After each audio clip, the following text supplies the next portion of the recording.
So let's start with the background of censure. So this algorithm was created by Donald Shell way back in 1959. It was designed as an improvement on insertion sort, specifically to make it faster by reducing the number of shifts needed to sort elements. So here's how it works. Instead of just comparing items that are right next to each other, like in regular insertion sort, shell sort compares items that are farther apart, and these are called gaps. So at first, the gaps are pretty large, so the algorithm can move elements across big section of the list. Then, as the sorting continues, those gaps get smaller until they eventually reach 1. So which is when the algorithm finishes off like a regular insertion sort. So this strategy helps us to sort lists more efficiently, especially when you're working with medium-sized datasets. So even though it's been around for decades, shell sort is still relevant today. It's often used in educational tools to teach sorting concepts and in some performance-sensitive systems where you want something simple, fast, and that doesn't use a lot of memory. So, in short, shell sort is a classic algorithm that strikes a nice balance between simplicity and speed. Alright, let's break down the time complexity of shell sort in a simple way. First, what is time complexity? It's basically a way to measure how fast or slow an algorithm is, especially as the amount of data grows. Now, with shell sort, things are a bit different compared to other sorting algorithms like bubble sort or merge sort. Shell sort doesn't have just one fixed time complexity. It changes depending on something called the gap sequence. Let me explain that. In shell sort, we don't just compare and swap items that are next to each other. Instead, we use gap, meaning we compare items that are several positions apart. Then, over time, we reduce the gap until it becomes 1. That's when the algorithm finishes up by doing a final pass like insertion sort. Now, here's where the time complexity comes in. If we choose a basic gap sequence like cutting the size in half each time, so n divided by 2, then n divided by 4, and so on down to 1. Shell sort can be pretty slow. In fact, in a worst case scenario, it can take up to big O of n squared time. That's similar to bubble sort. But here's the nice part. If we choose better gap sequence, ones that are more carefully designed, shell sort gets much faster. For example, researchers have tried using gap patterns based on the Fibonacci sequence or other mathematical formulas. This smart gap choice can reduce the time complexity to around big O of n to the power of 1.25 or even big O of n log squared n. That's a huge improvement. So in short, the speed of shell sort depends on how you choose the gaps. With a good gap sequence, shell sort can be fast and efficient, especially for medium-sized datasets or situations where you don't want to use a lot of memory, like with quick sort. It's not always the fastest, but it's flexible, and that's what makes it interesting. So, good day everyone. Today, I will be the one who is going to be presenting the structured algorithm simulation. So, as we all see here, we have our initial array, or our example array, which is 10, 12, 13, 2, and 3.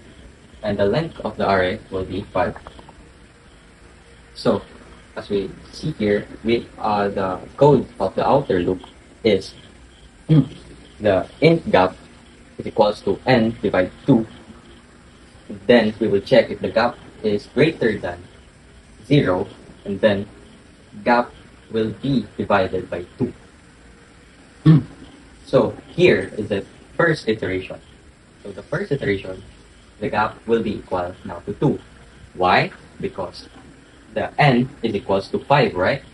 And we will divide it by 2. And the 5 is going to be divided by 2, which is going to be 2.5.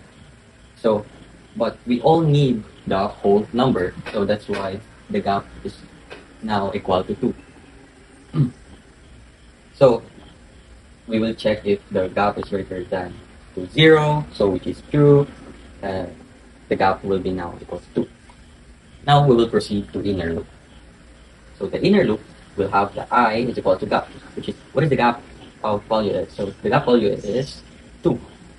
So we will check if the I is less than the n. So what is the value of I, which is 2, and the value of n is 5, which is true. So the I will now increment it to 3. So here is the initial example of the iteration. So I will be equal to gap, which is 2. So the I is equal to 2. Then we will check if I is less than n, so which is true. And we will save the current element, which is the temp, is equals to RA2. So what is the RA2? Which is 0, 1, 2, which is 13. 13, so which is here, equals to 13. So the temp will now equals to 13. And because the for loop is true, we will proceed to inner loop. So the inner loop will be j is equals to I, and we will check if j is greater than or equal to gap, and raj minus gap is greater than 2 temp, and we will decrement the j by the gap. As we see here, the initial the j is equal to 2, which is 2, and the first condition, which is here, the j is greater than or equal to gap, which is true because the j is 2 and the gap is 2, which is already equal to gap, so which is true here. And the condition 2, which is the raj, which is the raj is 2 minus the gap, and it will turn into 0, which is with the value or the element 10. And now we will check if the 10 is greater than 2 temp, which is the temp have the value of 13, right? As we all remember, the temp have the value of 13. So,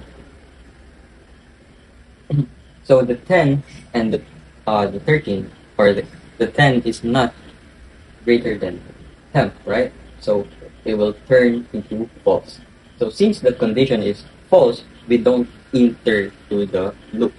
So the j will remains 2, and we will place the element of raj is equal to temp at the index 2, so there's no change, so the array will be still the same and all.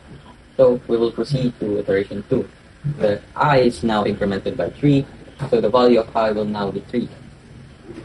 Condition I will be I is less than n, which is true because the I is 3, then the n is 5, so it's true. And then we will save the current element of it. So we will put the variable or the temp is equals to array3, which is the array3 have 2. And now we will compare and shift the element because we already read this for loop. We will proceed here. So j is equals to I, which is 3, and the first condition is j is greater than or equal to gap, which is true because the 3 is greater than 2. Now we will check the second condition if it is true or not. So here, as we all see here, the return is true, which is the RA1 is equals to 12, which is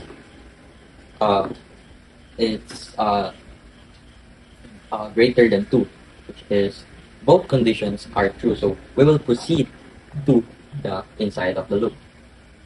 And here is the swapping happen. So the array now will be the array or the array2, the array will be now 3, right? So the 3 is equals to array minus gap, which is what is the value of j, which is 3, and minus gap, so which is 2, so which means 1, right? So here the rj is now 1. So the array index 3 will be now equal to 12. So the j is equals to 3 minus 2 is equals to 1. And we will check the condition again because it is true. So we will check if the condition is still true. The condition 1. So the j is greater than or equal to gap. No, it's not. Because 1 is not greater less than by 2. So we exit the loop and we set the j is equals to 1. So here, now the Rij will be equals to temp, which is we place the index 2 at the index 1 after the operation work, so the array will be updated. So here's the new array update. So 10, 2, 13, 12, and 3.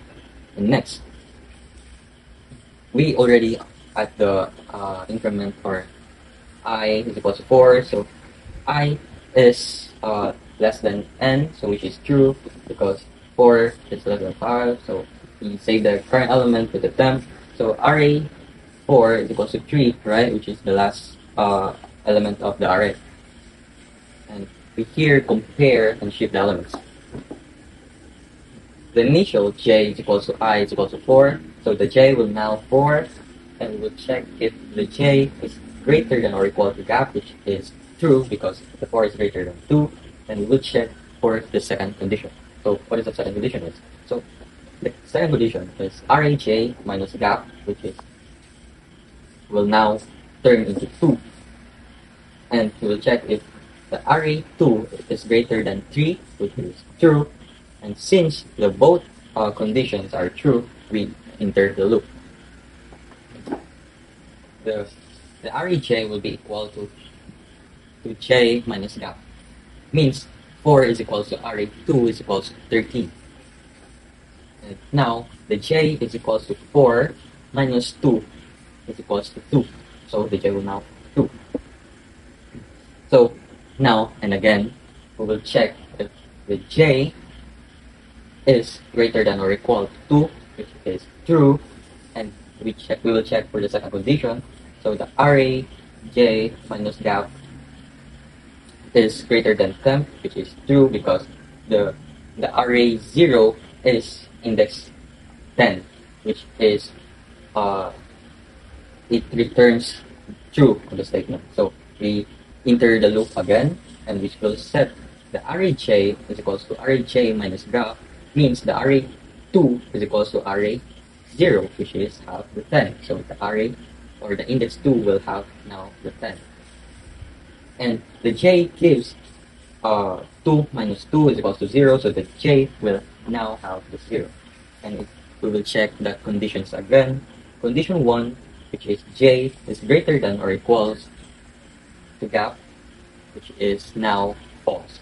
0 is less than 2 is now false. So we set the condition for the loop, I guess, and we place the element of the Raj is equals to 10. And we set the index 3 at the index 0. So the array after the operation will now 3, 2, 10, 12, 13. So the array is almost sorted, right? So now we will check for the iteration 1.4. So the I is now equal to 5. We set the condition if I is less than n. No, because the 5 is equals to 5, where I is equals to n. We exit the inner loop, and now the array after gap is equals to 2 pass, which is now the 3, 2, 10, 12, 13. The outer loop will give the next gap, which is the gap is equals to gap divide 2 gives a 2 divided equals to 1. So the condition gap or the condition which is now true because 1 is greater than to 0. So we execute the inner loop with gap 1. Now inner loop. So here's the first iteration of the inner loop. So we initial the I is equals to gap 1 is equals to 1. So the I will be now 1. So I is less than n, which is true. So the say current element will be now temp is equals to RA1, which is equals to 2. And now we compare and shift the elements. So the initial that j is now equals to 1, and j is greater than or equal to gap, which is now true. And the condition 2 have RA0 is equals to 3, which is it's greater than to 2. So it's true. So since both conditions are true, we enter the inner loop. So here, Raj is equals to Raj minus gap.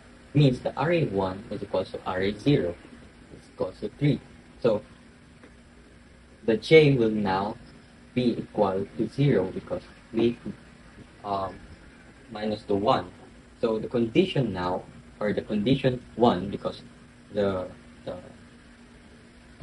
condition is both true, so we go back to the for loop that we come through to this thing. So the J is now the J is greater than or equal to gap, which is false. So the J is equals now to 0. So we place the element. The J is equals to temp, which is the index 2. We place it to the index 0. So array is now after the operation will be now 2, 3, 10, 12, 13. As we all see here, the array is already sorted. But as what the system or the computer works, it will finish the whole thing even the array is already sorted. So we will finish here. So increment by 2. Now the I is less than n, which is true. So we say the temp element is equals to Ra2 is equals to 10, and we compare and shift the elements. So J is equals to 2, and which is J is greater than or equal to gap, which is true, and then we will check if the Raj minus gap is greater than to temp, which is false. So the J will remain 2. And we place the element, but we don't have any change. So the array will be still 2, 3, 10, 12, and 13. And now here, the iteration 2.3, so we increment again, and I will be less than 2n, which is 3, less than 5, which is true. So we save the current element to the temp, which is 12. So we compare and shift the elements. So here, initial J is equal to 3, and J is greater than or equal to gap, which is true. Raj minus gap and greater than temp, which is false. Since condition is false, we don't enter the loop. The J will remain 3. So we are now at iteration 2.4. So increment the I is equal to 4. So I is less than n, so which is true, and now we save the current element as it is, and we initial the J is equal to 4, J is greater than or equal to gap, which is true, and we will check if the Raj is greater than the temp, which is false. So since since condition is false, we don't enter the loop, so the J remains 4. So because it don't change anything, so we proceed to another iteration again. So the I will be incremented as equals now to 5. So if I is less than 2n, it's now false. So we exit the inner loop. So the array after the gap is equals to 1 past 2, 3, 10, 12, 13. So that's how the sorted array as it is, right? So outer loop as next gap. So the gap is equals to divide by 2 and gives 1 divided 2, so it's equals to 0. So integer diversion. So the condition will have the gap is greater than or equal to 0 is now false. We exit the outer loop, and now we will see the final sorted array. So which is 2, 3, 10, 12, and 13. So that's all. Thank you. Our performance evaluation of shell sort focuses on measuring its efficiency across various data conditions, including randomly ordered, partially sorted, and reverse ordered data sets. The algorithm was assessed based on its average execution time, number of comparisons and swaps, and behavior with different input size. Evaluation criteria also included memory usage, which is minimal for shell sort due to its in-place nature and adaptability to input structure. To provide a more comprehensive analysis, we compared shell sort with simpler algorithms like insert sort, bubble sort, and more advanced ones such as quick sort. This allows us to gauge its real-world performance against both baseline and optimized alternatives, we tested shell sort using datasets ranging from small to large, simulating real-world conditions such as sorting user scores, sales, numbers, or timestamps. Quantitative results show that shell sort significantly outperform bubble sort and insertion sort, especially as dataset size increases. On average, shell sort completed sorting tasks around 40 to 70% faster than bubble sort on medium datasets. While it does not match the raw speed of quick sort, shell sort proves to be more consistent than insertion sort, particularly for partially sorted sort. It performs with an average time complexity of big O(n) log squared n, depending on the gap sequence used. Shell sort is not stable, meaning it does not preserve the relative order of equal element, but this is acceptable in many practical use cases where stability is not required. Strengths of shell sort include its simplicity, low memory, overhead, and improved speed over elementary algorithm like bubble sort. It is especially efficient for medium-sized arrays and can adapt somewhat to partially sorted input. Because it's an in-place sort, it's suitable for memory-constrained environments such as embedded systems. On the other hand, limitation includes its instability and dependence of the chosen gap sequence, which can affect performance. Shell sort is also generally outperformed by quick sort and team sort on large, randomly ordered datasets due to their superior time complexities and better optimization. When compared with other algorithms, shell sort strikes a balance between simplicity and efficiency. While it doesn't guarantee the optimal big O(n) log n performance like merge sort or team sort, it remains much faster than big O(n) squared algorithms for non-trivial sizes and does not require additional memory. This makes it a strong candidate in situations where resources are limited but performance still matters, such as sorting small to medium logs, local data buffers, or sensor data on IoT devices. In conclusion, shell sort offers practical and predictable performance, particularly where memory constraints exist where basic algorithms are insufficient. Its ability to scale better than insertion and bubble sort, while maintaining a low implementation cost, make it a valuable choice for a certain real-world scenarios. Alright, let's wrap things up and talk about where shell sort really stands out and where it doesn't. So shell sort, it's a great choice when you're working with a dataset that aren't huge but not tiny either. Think of a medium-sized list where performance still matters, but you don't need something super fancy. One of its biggest strengths is that it uses very little memory. You don't need to create extra arrays or use up a bunch of space. Everything happens in a place.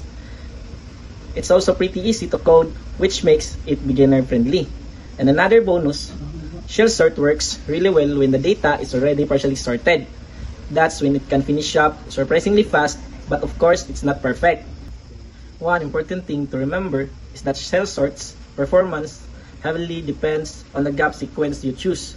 A poor choice can slow it down a lot. And another drawback is that it's not stable sort. That means if you have equal values, they might not stay in the same order as we were originally. Also, when it comes to really large datasets, shell sort isn't the fastest option. Algorithms like quicksort or merge sort will usually bet in those cases. Still, for things like teaching sorting concept, working on embedded systems, or handling medium-sized tasks where memory is limited, shell sort is solid and reliable option. So while it's not the best at everything, it definitely has its place. So good day everyone. So I'll be presenting a real-life problem simulation using shell sort. So here are the example of unsorted playing card. So I'll arrange this example using shell sort algorithm technique. So first is we find the value of n. So the value of n is 5. So because the element is 5. So 1, 2, 3, 4, and 5.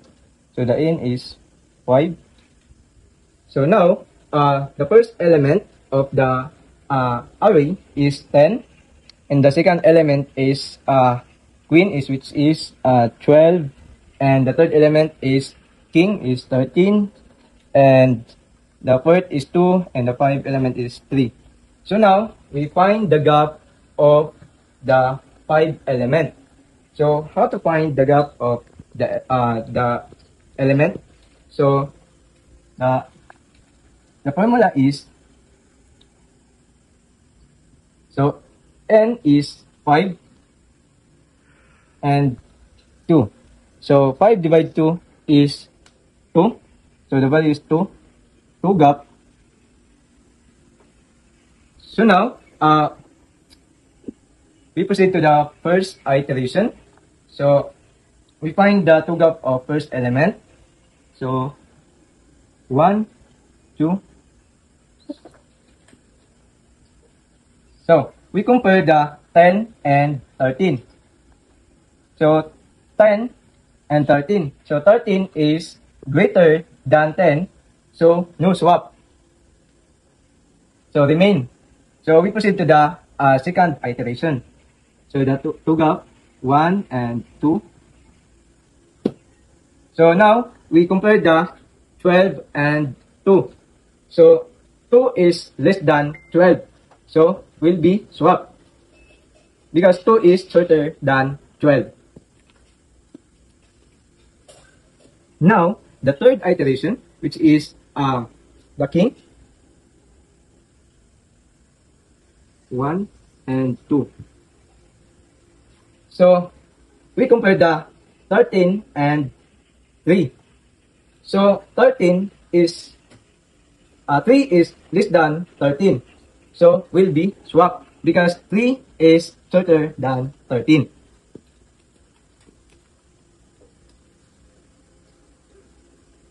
So now, we saw that not proper sorted. So now we proceed to the next comparison.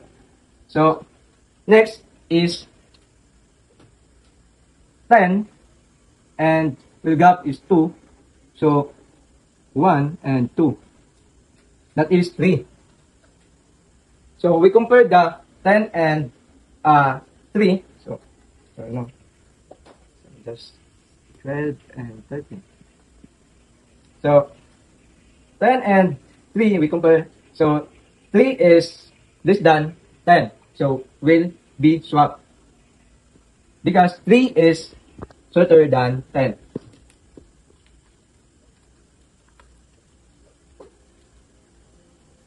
So now we proceed to the next.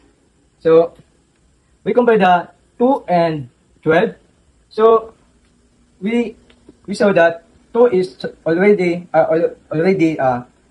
shorter than 12. So no swap because 2 is already shorter. So next, proceed to the next. So 10. So we find the 2 gap of 10, which is 10 and 13. So we compare the 10 and 13. So we know that 10 is shorter than 13. So no swap because 10 is shorter than 13. So we know that 12 and 13 is this is the proper, no? So next is to find the gap 1. So 1 by 1. For the final step, so since the unsorted array is almost sorted, so now we reduce the gap. So 2 divided 2 is 1. So now the gap is 1. So the first array is 3. And the gap is 1. So now is 2 is less than 3, so will be swapped.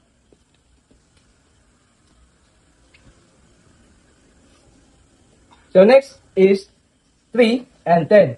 So we saw that 3 is already shorter than 10, so no swap. And next is 10 and 12. So will be 10 is already shorter than 12, so no change. And now the last is 12 and 13. So 12 and 13, so will be 12 is shorter than 13, so no change.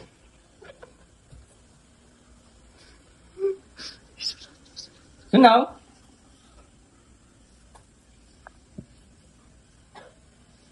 this is the final output of the playing card with this initial array.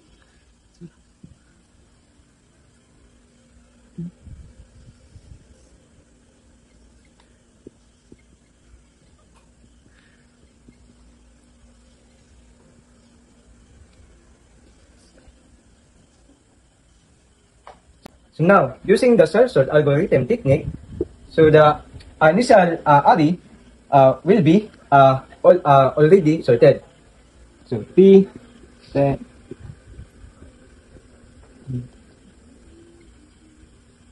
so this is the final output of the sorted playing card